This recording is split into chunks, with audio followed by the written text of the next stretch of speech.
Hi, everybody, and welcome to this week's Talking Biotech podcast. And this is an extremely important one, and I need you to hang on through the whole episode today because there's an action item that you need to help us with. We're all in this together.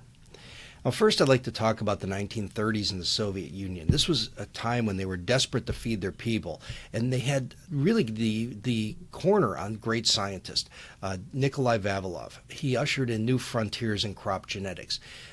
But the whole idea of Darwin and survival of the fittest, it didn't square with Soviet communist ideology. So leadership turned their philosophy to a philosophy they found palatable. They found a charismatic, unorthodox agronomist named Tofim Lysenko. And Lysenko claimed that he could trick crops into growing in freezing weather simply by treating the seeds with ice water. That's just one for instance. Everything he suggested was very Lamarckian, entirely rejected what we knew about genetics. Plants were not changing to genetically fit their environment as others understood. Lysenko said that the environment was changing the physiology and ultimately influencing genetics. And to the Communist Party, his ideas sounded like perfect revolutionary propaganda. To mainstream scientists, they said completely crazy. But with the backing of Stalin, Lysenko, he was appointed to the head of Soviet agriculture. Real scientists, international recognized at the time, folks like Vavilov and Karpchenko, they were fired, they were imprisoned. Vavilov died in a gulag. Karpchenko, the day after he was arrested, he was an amazing cytologist and working in polyploidy. Day after he was arrested, he was executed at point blank, shot to the head. Lysenko's broken science became the standard practice, not born of data, but born of what leadership wanted to believe. And the result was an absolute disaster. Decades of catastrophic crop failures, widespread famine, deaths of millions of people, and near total destruction of Russian biology. Today we're witnessing what happens when ideology trumps evidence, and when state-appointed pundits are deemed experts in deciding what is real and what is not from evidence, but rather looking to a cloud of alternate facts. And now the same flawed thinking and political pundits will decide how your tax dollars are funding government-funded science. It's modern-day Lysenkoism and threatens to destroy American innovation in medicine, agriculture, and beyond. But let's just totally take it out of politics. Should a non-scientist be making decisions on what science has merit and what should be funded? Should a non-expert gatekeeper have veto power over the decisions made by foremost experts in that field? And this is where we find ourselves today. But the good news is there's something we can do about it. So our guest today is Dr. Colette Dalawalla. She's the founder and CEO of Stand Up for Science. So welcome to the podcast, Dr. Dalawalla. Thank you so much for having me, Kevin. Really, I wish that we didn't have to have this conversation, but excited to be having it. Yeah, but it's good to at least have something we can do that could potentially have some teeth. So I thank you so much for being with me today. Before we get going, I think most folks maybe don't understand this whole process of how grants are awarded in the first place. And so could you generally take me through the process of what happens at NSF, NIH, USDA, those kinds of federal panels?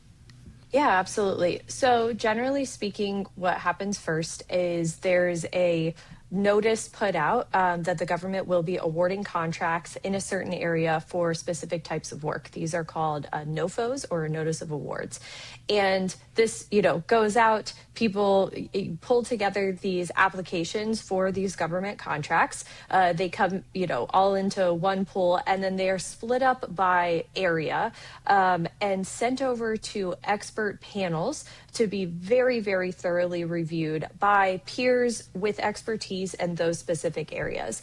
And then they are all ranked in these specific areas. And generally speaking, I mean, the pay lines differ, but top 25% to top 10%, somewhere around it there, depending on the institution, is where we're going to see these are the most competitive ideas, and those will be recommended for government contracts. And those government contracts are 5-year commitments from the federal government, saying that we will not employ you, but we'll contract you for the next usually 5 years to complete this work, because we think it's, of good merit. Your peers said that this was high quality work, and have helped us determine, as experts in the field, that your work is cutting edge or fixes a problem that we're trying to solve.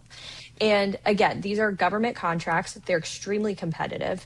And it is usually a 5-year guaranteed window. And that matters because 5 years is about how long it takes to train a PhD student. It allows you to hire on, postdoctoral folks. It allows universities to bring on professors to make sure that their salaries are covered, and it sets up the ground for stability for a period of time so that the researchers can really dig in and do this work well. And generally speaking, once you've had one of these government contracts, continuing to do the work as long as it's productive and continuing to be reviewed well by peers is it happens that way, and thus it creates a stable funding environment for scientists.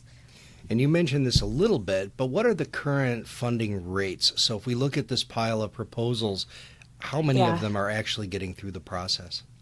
So that's a little bit hard to answer right now.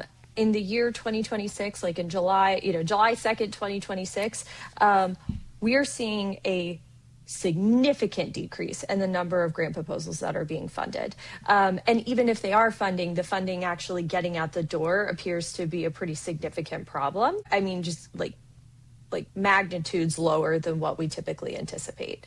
And they've erased the pay lines. So usually there's like a line in this ranking that says, okay, if you are in the top quartile or the top 10% of research in this area along these rankings, it's not that you can assume that you'll be funded, but generally speaking, there's a good chance that this project will be funded, and it helps people plan for the future, which is, again, this is the stability piece of it, right? And they've removed those pay lines, and so now it's just kind of up in the air, and we don't know, how many applications we should be sending in. Yeah, and I can tell you a little from my perspective with USDA and NSF, the two major places I write to, their funding rates were something like 5, 10, maybe 15%, very low. And most of the organizations now are requiring a letter of intent first, so that you have to first get through that level. Then you get into the big pool with maybe 100 other proposals. So it's actually honing down the number of proposals to a very select few, and say 100 proposals in the room. And there are 30 people in my department I know are submitting proposals to the same place. So you can see what the problem is here, is that we have this real bottleneck that existed even before the current problems. And just from from the perspective of a grant reviewer, I review these things, I sit on panels, and I fall in love with every single one of them, that if this work was funded, you would get great benefit from it. We're not triaging garbage here. That this has gotten the environment so some of these have been rejected 7 times, and every time they come back, they get better with more data. So this process is really getting weird. Yeah, it is, and I think there's really something to be said too about just this week, I have heard in my own department and seen, on Blue Sky, people saying, should I even submit anything for this funding deadline? Yeah. And leaders, giants in their fields. And I think it speaks to this destabilization piece that we're seeing by making sort of changes that aren't being outlined ahead of time, without clear guidance. We're seeing that destabilization. Yeah, and this is very true. I submitted a proposal last August to USDA that would have profound impacts in the American Southeast in terms of our crop diversity and new opportunities for farmers. It's something really cool we stumbled into, but I haven't heard anything, and it's already June. We're supposed to start in September if it was funded. So that uncertainty is everywhere. So that's how much? I'm sorry.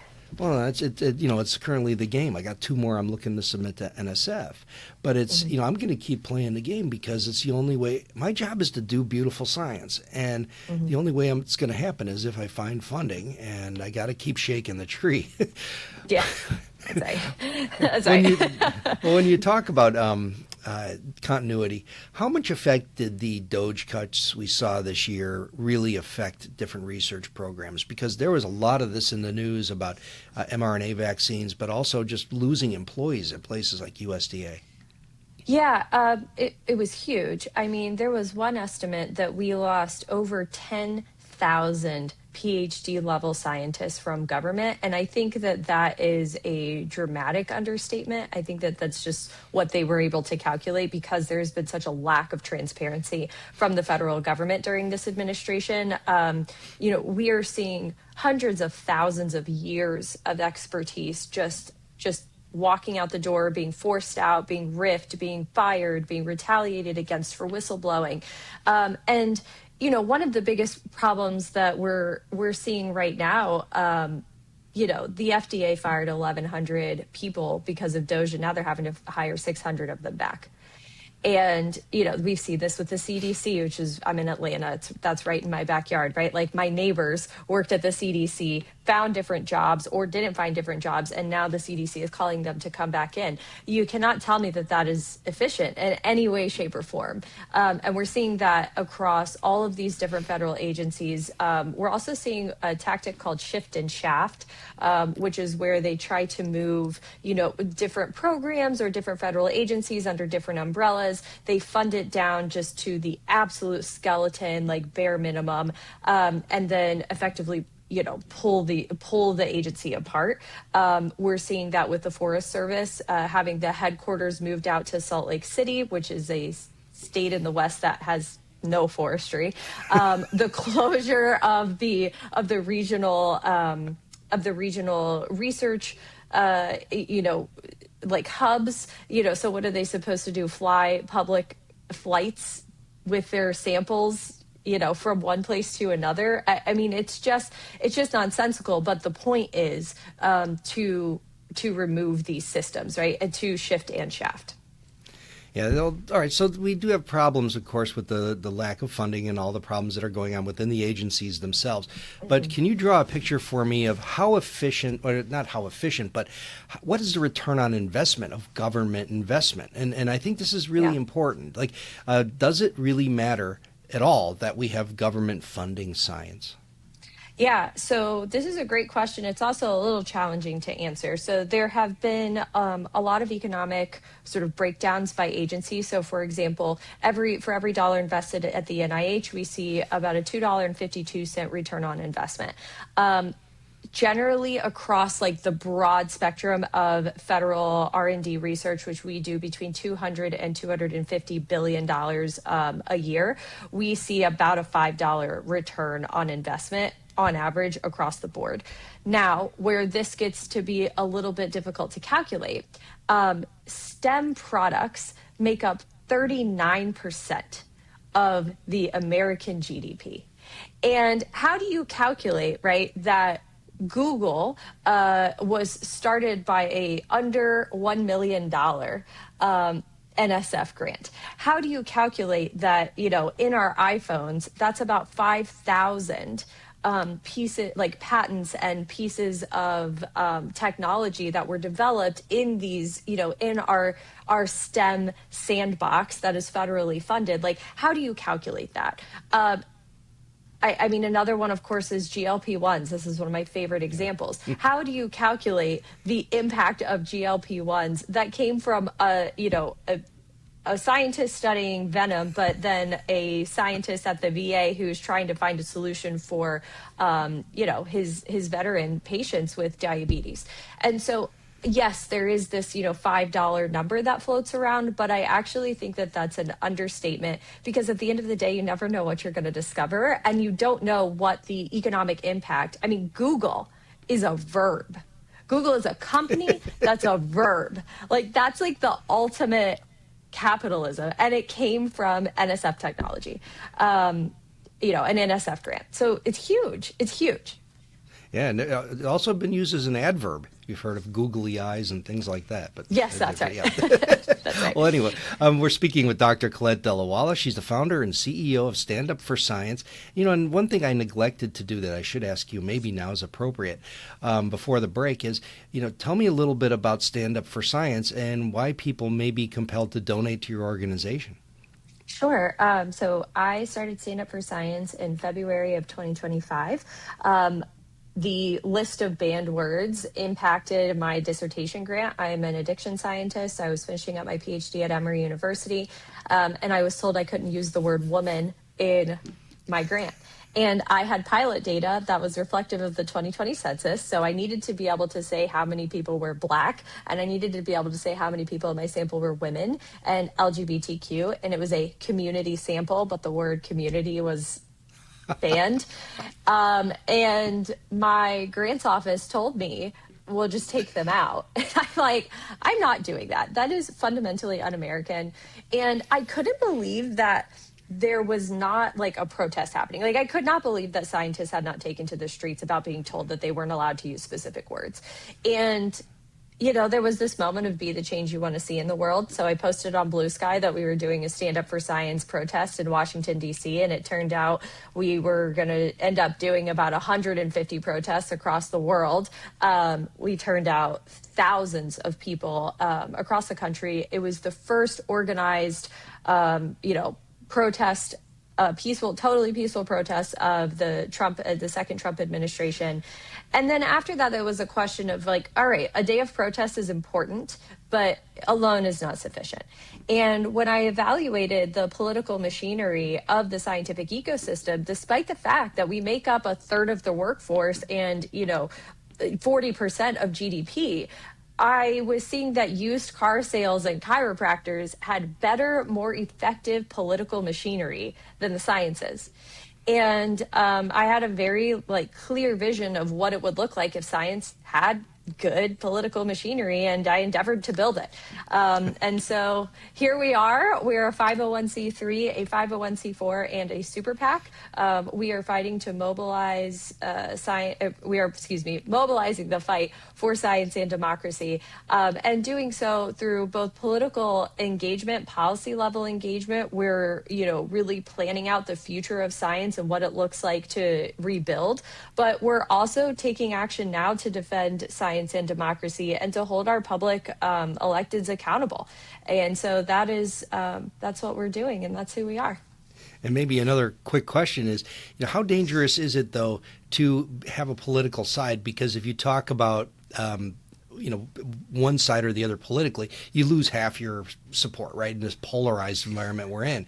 And so is it the kind of thing where you are kind of an equal opportunity monitor of any bad science that's coming through Congress or through the executive branch, that everything is up for discussion, not just aimed at one political party?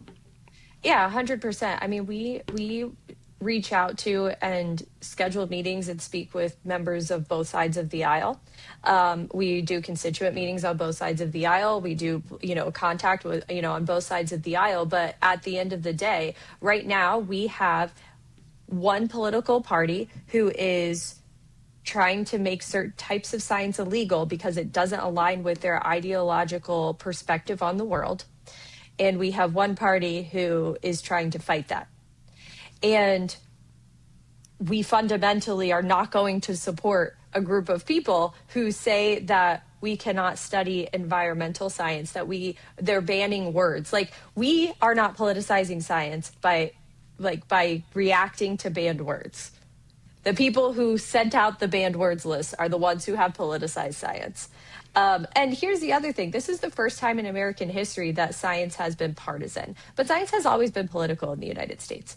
And it gets funded through a inherently political process. And we've had the privilege of having bipartisan support for this process for nearly a century. And we don't have that right now, and we have to respond appropriately. Oh, very good. So we are speaking with Dr. Colette Dalawalla. She's the CEO and founder of Stand Up for Science. And this is the Talking Biotech podcast, and we'll be back in just a moment. And now we're back on the Talking Biotech podcast. We're speaking with Dr. Colette Dalawalla. She's the CEO and founder of Stand Up for Science. And we're talking about the potential political appointee who will be refereeing what grants get funded. And this is a non-scientist, and this is the proposal. Let's talk about that in detail. So what exactly is happening right now with the proposed changes? And, what can you tell us about the specifics? Sure. So the Office of Management of Budget, which is run by Russell Vogt, who was one of the masterminds behind Project 2025, has released a very long, sweeping rule that skirts judicial ruling and it skirts Congress, and it is effectively uniform guidance for 42 different federal agencies. So it impacts, of course, science federal agencies, but generally speaking, it impacts every single discretionary dollar that goes into the federal budget every year. So that's $1.5 to $1.7 trillion that will be made into effectively a slush fund for the executive branch. And this OMB rule covers the following. It says that any active grant can be canceled at any time for any reason. It institutes a broad prohibition on international collaboration, not just for scientists, but for any grantee receiving federal dollars. It, like you said, it gives political appointees sort of the control, or it makes them the gate to ensure that every federal dollar that's going out the door is being used on programs that align with the policies of with the administration's policies and priorities. It also explicitly states that grant applicants and awardees can have their grants denied or drawn back based on their individual affiliations with groups that the executive deems un-American or woke. And it means that public communications and outreach about anything that you do, if you are a federal grantee, is under the restriction of the federal government. So it's more than just the political appointees piece, right? And this impacts $1.5 to $1.7 trillion. This is nuts. I mean, to not be able to have international collaborators. If you've got the most suitable collaborator to spend the government's money most wisely in Germany, but you can't use that collaborator and you have to kind of muddle through it yourself and waste money and time, somehow that's seen as an efficiency. That's what blows me away on all this stuff. But how does this all work? Oh, yeah, go ahead. Well, I was just going to say that it is like isolationism in action, right? And people are thinking about this in the context of, their own collaborations. Like I worked in a behavior genetics lab. We use data from all over the world because it's the scientifically appropriate thing to do to make sure you've got this really rich, sample and you have a ton of people in your data set. Otherwise, you're not powered to do the analyses. Like there's not enough people in the United States to do the analyses, right? And so this is like, there's this piece of this that is overtly anti-scientific in that, like, to do good science, you need to collaborate. But then there's also this piece that's very practical. So here's one example. If there is an earthquake off the coast of the South China Sea, we would not be able to receive information quickly enough to make a tsunami warning for folks living on the West Coast. 75 times a day on average, there are near collisions between Chinese satellites and American satellites in outer space. And there are two offices, one is ours, one is theirs. They're in constant 24/7 communication. They're colleagues. And their goal is to make sure that our satellites don't crash into one another. This is good for everyone. Nobody wants these satellites crashing into each other. That line of communication is discretionary funding that would be deemed illegal based on this rule. So within hours of the rule being enacted, we would see dozens of satellite collisions in outer space. I mean, this is, but you're 100% right. Another big part of this that has the international angle is that, my lab has benefited from students from all over the world and postdocs and visitors. And some of my best folks have come from Iran. And they came here not because they were, well, I should rephrase that. They came here in part because they wanted to take part in gold standard science and the greatest place to do it, the best place in the world to do it. But they also really didn't like their home country. Right. So by banning them, you're actually leaving them there where they're able to use their talents and gifts inside a place which has apparent hostility to the government here. And so how does this whole idea of terminating a grant for any reason really take away interest in American labs? Sure. One of the things that I think drew the world to America as this scientific superpower is the stability, right? We have nurtured a stable scientific ecosystem, right? Just as you would any other biological system. We have watered it and we have planted seeds and we have allowed for stability and growth and predictability. And if grants can be canceled and terminated based on the president's whims, based on a political appointee's whims, that's not a free system, right? That doesn't allow for stability. And it also means that in order to participate in science, you have to be willing to kiss the ring of the person in charge. And that is, I want people to ask themselves, is that freedom? Are we living in a free society if we have to pad our scientific questions to be palatable to the president in order to get funding? Is that freedom? I'm not convinced it is. Yeah, that is an excellent question. And it really does. It scares me as a scientist, but also as a consumer who has benefited from the breakthroughs that have come through American funding of science. It's just really too bad. What are some of the topics that have been explicitly banned, or that we feel will be? Yeah.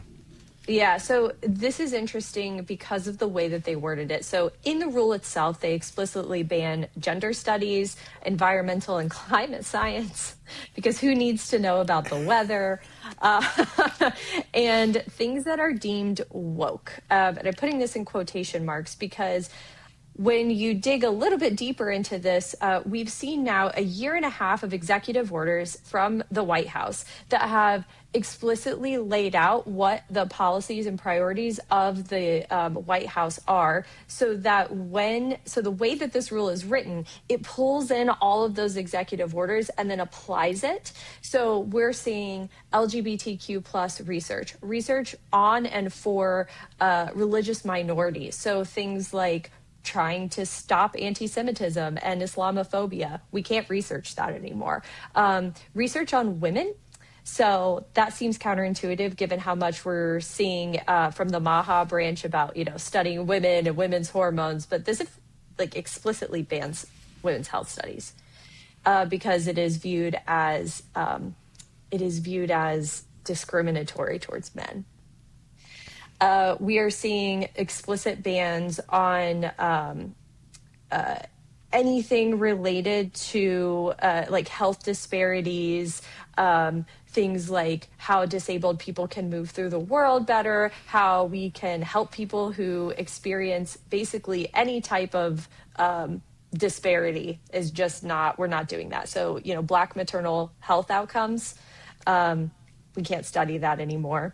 Anything to do with the climate crisis, it's a no. Anything to do with vaccine hesitancy, getting people, to increase their vaccine uptake, can't study that anymore.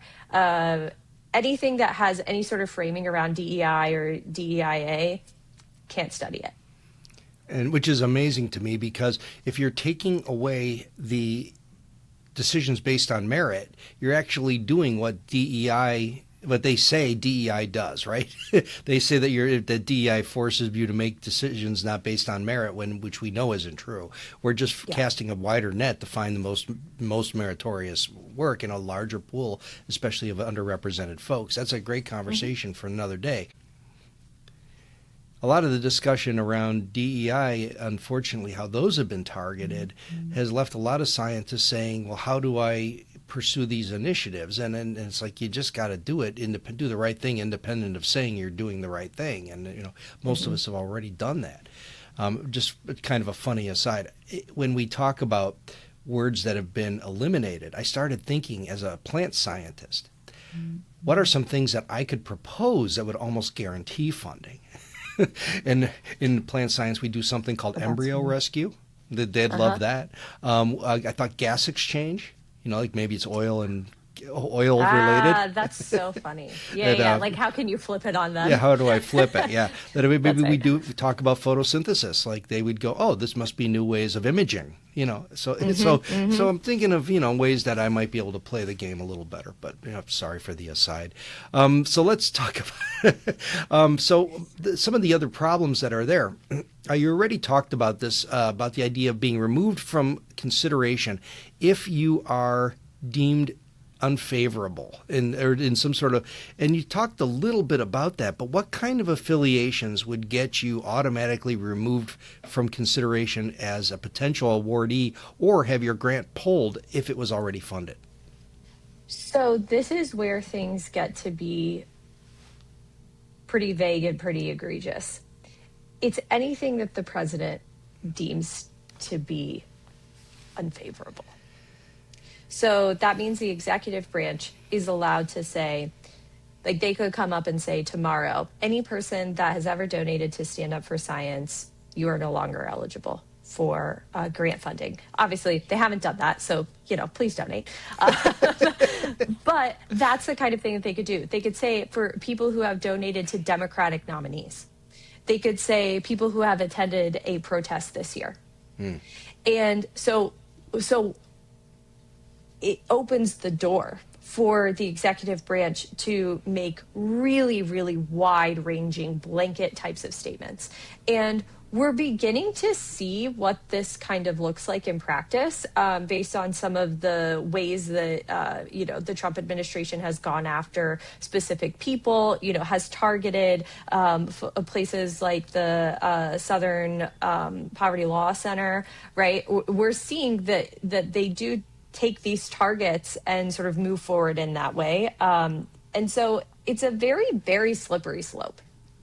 It's not a power that I think any president should have, right? Like when we were talking about sort of this polarization piece, like fundamentally, I don't think that the executive of any party should have a $1.5 to $1.7 trillion slush fund every year, right? Like I actually just think that money belongs to the people and it should be used towards public good, regardless of who's president.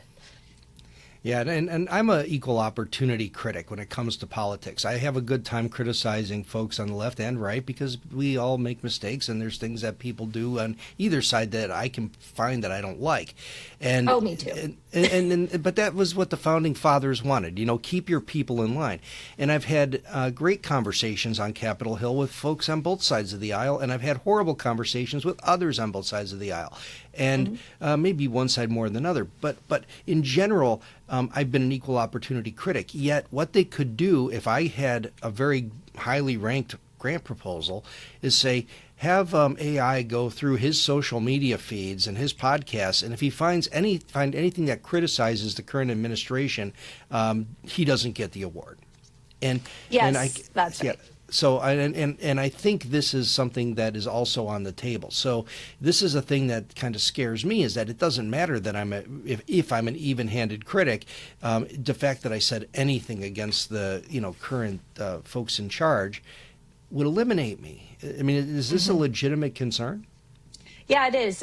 So this week in the hearing with Russell Vogt with the House, and it was an appropriations hearing. Someone, I don't remember who off the top of my head, explicitly asked him if they would be using like AI related tools to screen proposals. And he said yes.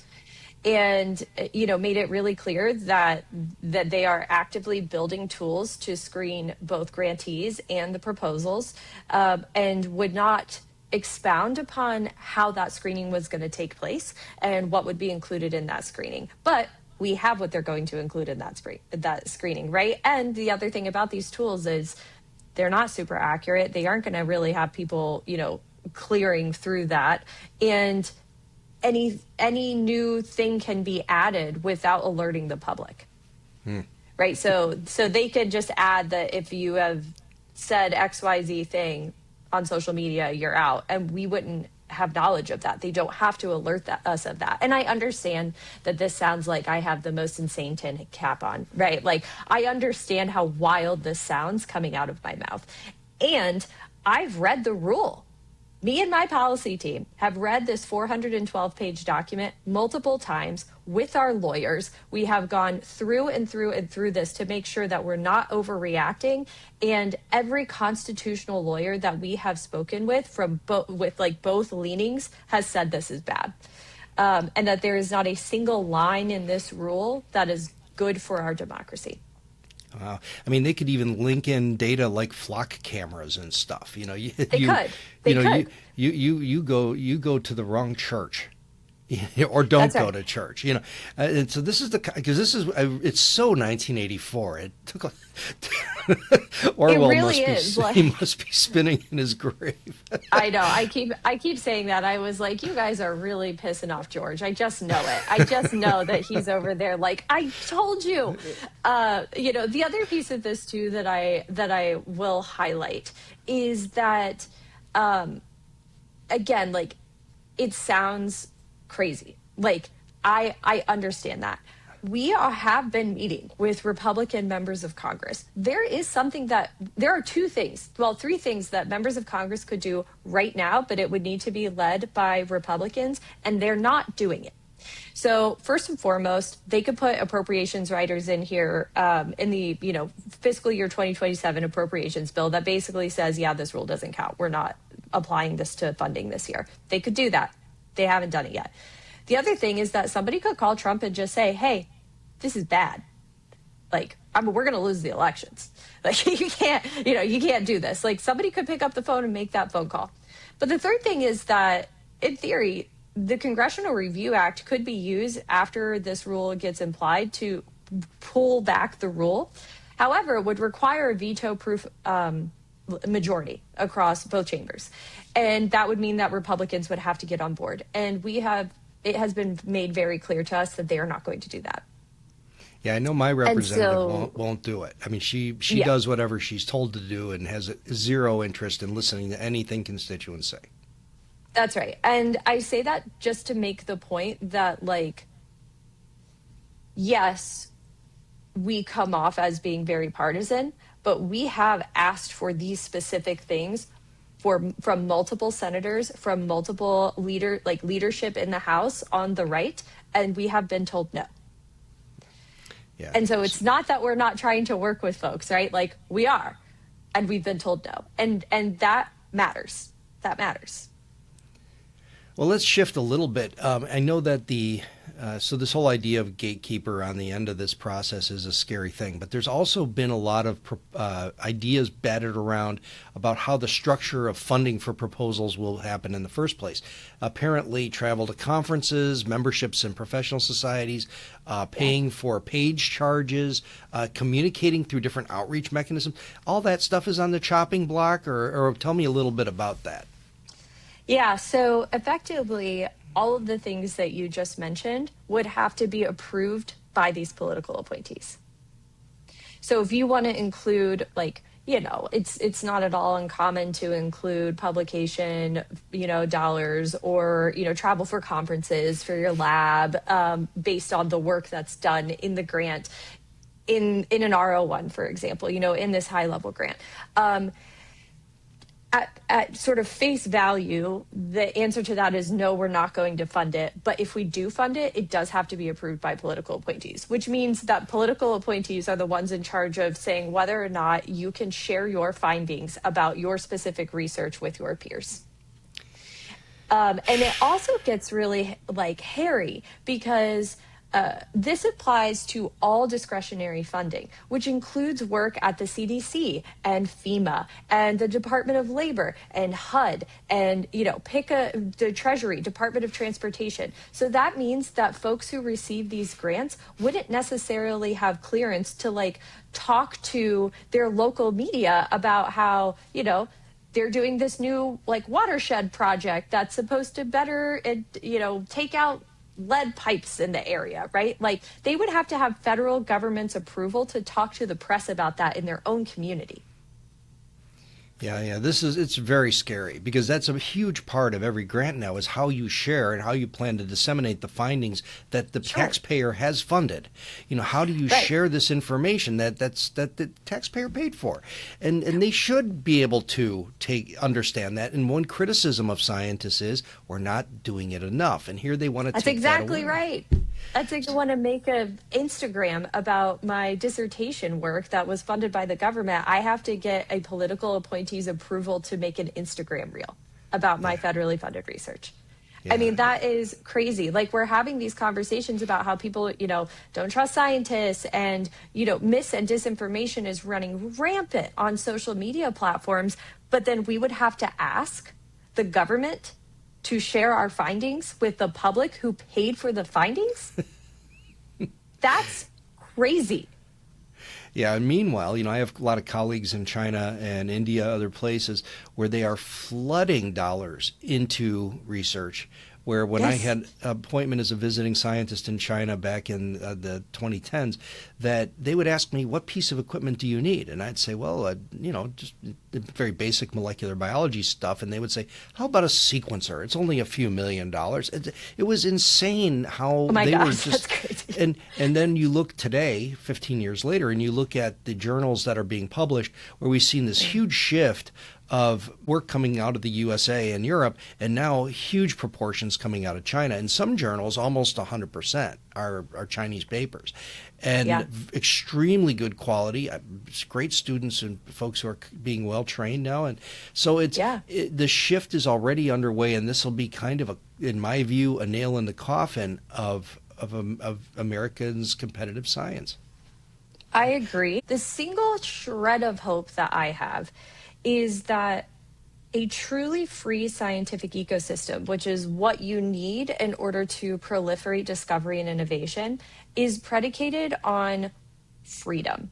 It's predicated on scientists being free to turn over any rock they want to turn over and to share and learn and, ask questions. And what I will say is that when we look around at the nations who we're in competition with, they're not necessarily allowing their scientists to turn over any rock. They are pumping lots and lots of money into science, but they're not necessarily approaching this in a tyranny-free way.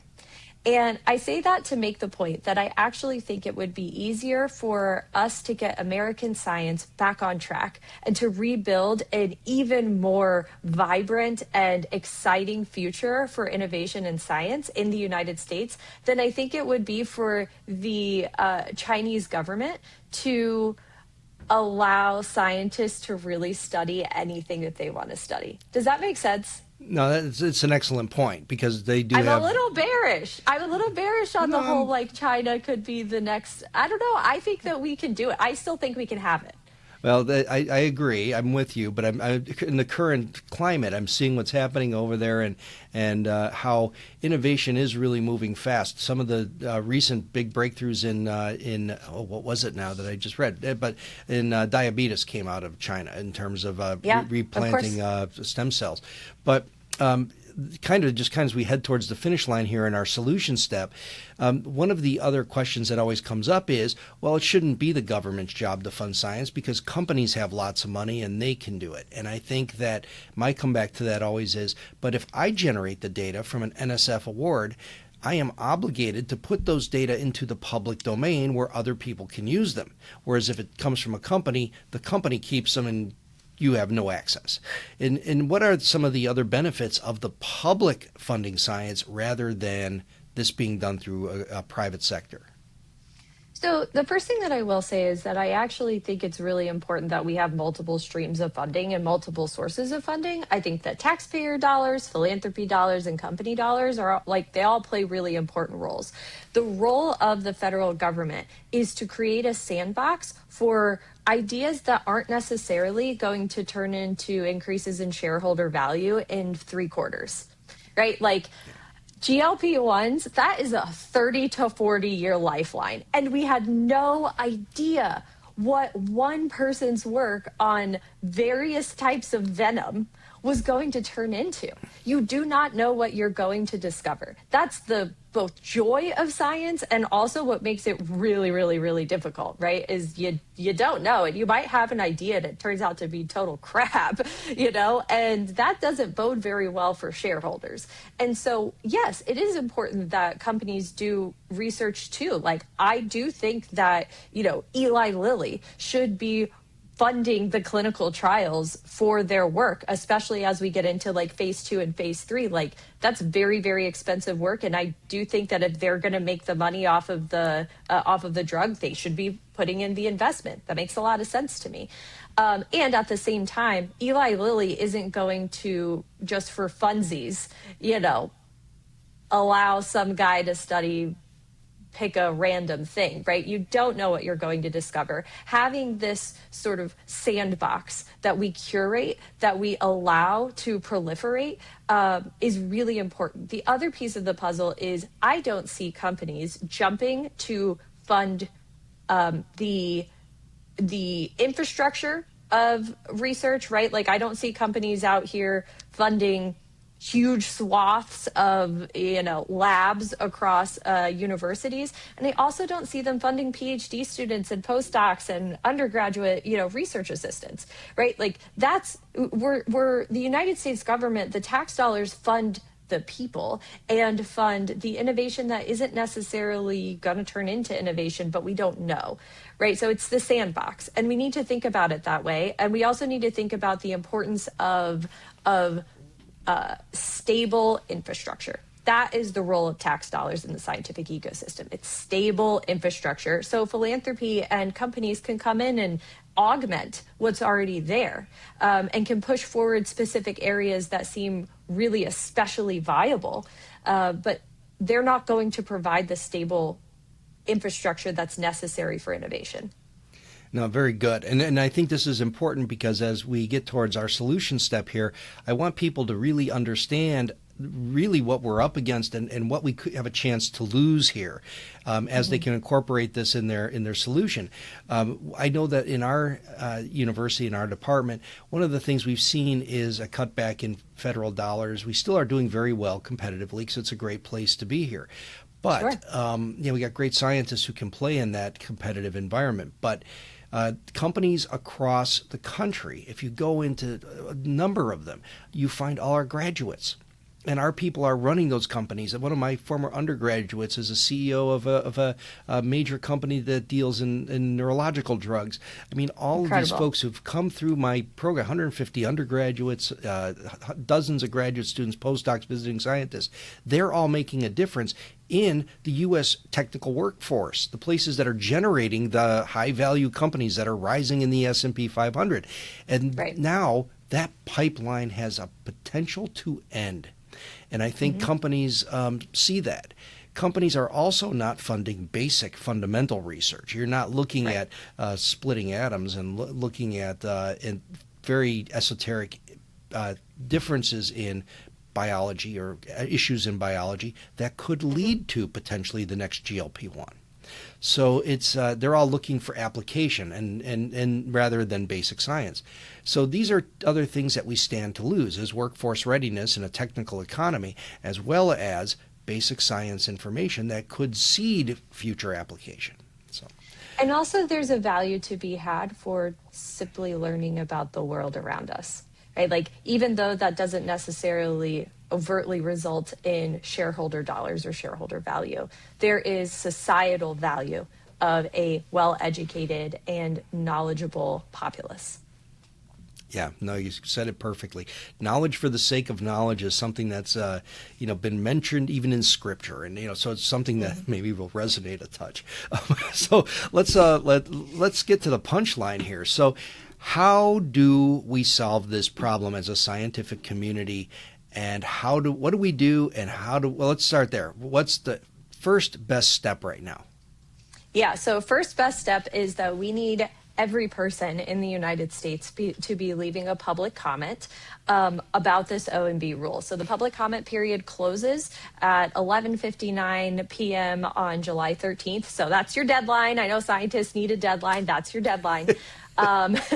And you can do this in several ways. We have a Stand Up for Science Action Center. It is fight2win.standupforscience.net. And on that action center, you could submit your public comment. You can learn about like what the rule proposes, how to write a public comment, how to talk about this issue. We've got all sorts of resources there to make it as easy as possible. So you can submit your public comment. You can email your public comment to your members of Congress, which I highly recommend doing. It's literally just a click of a button. And then you can also call and email your members of Congress. And what we're trying to do there is to drive awareness, which we're seeing is actually working quite well. There was just a Senate letter released yesterday, speaking out against this, and we've seen one in the House of Representatives as well. So really driving awareness of what's at stake and why this is going to impact you as a scientist, as their constituent. And so that is the action. We need people to really get in on this. And I know that it seems like, it's just a comment. Like, what is this?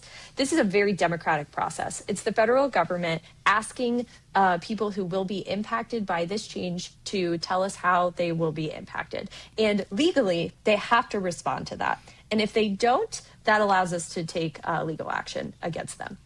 Yeah, and look, we drill down on that just a little bit, because I think many people will say, as you note, the current administration is a steamroller. They steamroll over Congress, they steamroll over everybody. So what difference is this going to make? And I think, if I'm somebody who's skeptical that my letter in the huge pile can matter, how do you motivate me to do this? Sure. So first of all, you don't have to be an expert. And that's the critical piece. What we need for folks to do is to spell out how their labs, the people who work in their labs, their graduate students, their research is reliant, and that's the key word here, on federal funding and on these federal grants. And to tell the story of what it would mean if you had your grant just stopped one day, if you just received an email saying that you had no federal grant and that you were ineligible because of your participation in XYZ, or what it means that you aren't going to have your publication costs covered, what it means that you could pick any part of this and just dive in and paint the picture for the federal government of what that means. If then this does happen for you, you have a very explicit hook for litigation.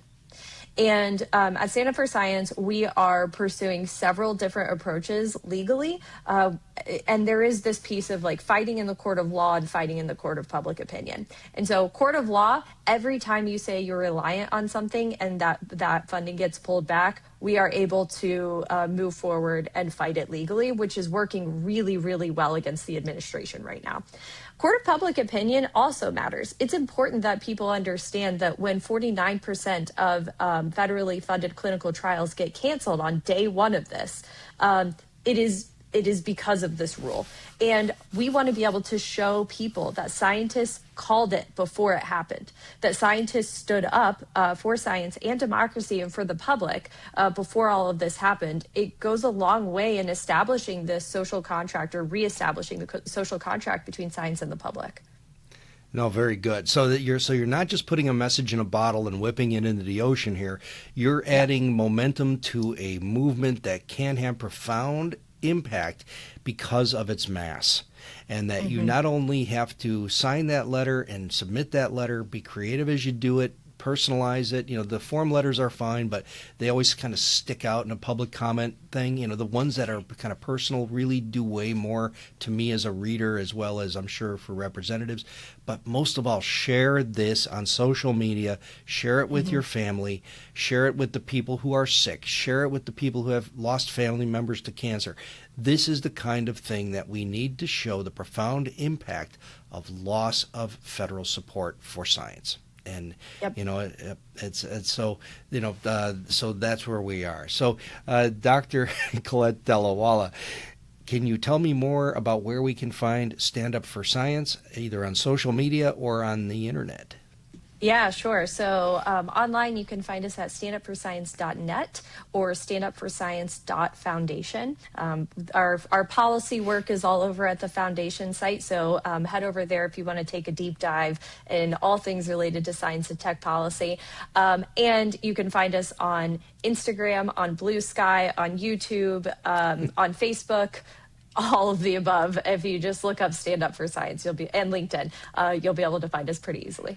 Very good. But is it like stand up FOR, or is there a number for? Or Yeah, FOR. Yeah, okay. Stand Up for FOR Science. Yeah, be careful. Did you buy the one with the number 4 just so that they don't get it? So we are. I will tell you, we're not the. I guess we're not the first ones to think of Stand Up for Science, and so it's been a fun time with domain names. But we did get the .net. So. Yeah, I was going to ask about that. So that's good. Mm-hmm. Well, thank you so much for joining me. I wish you the best in the world in this effort, and please, let us know either as a podcast or as I personally, can assist in any way, because this is something I truly believe in. So thank you very much for all your efforts. Thank you so much, Kevin, for having me, and thank you to all your listeners for engaging with us. We really appreciate it.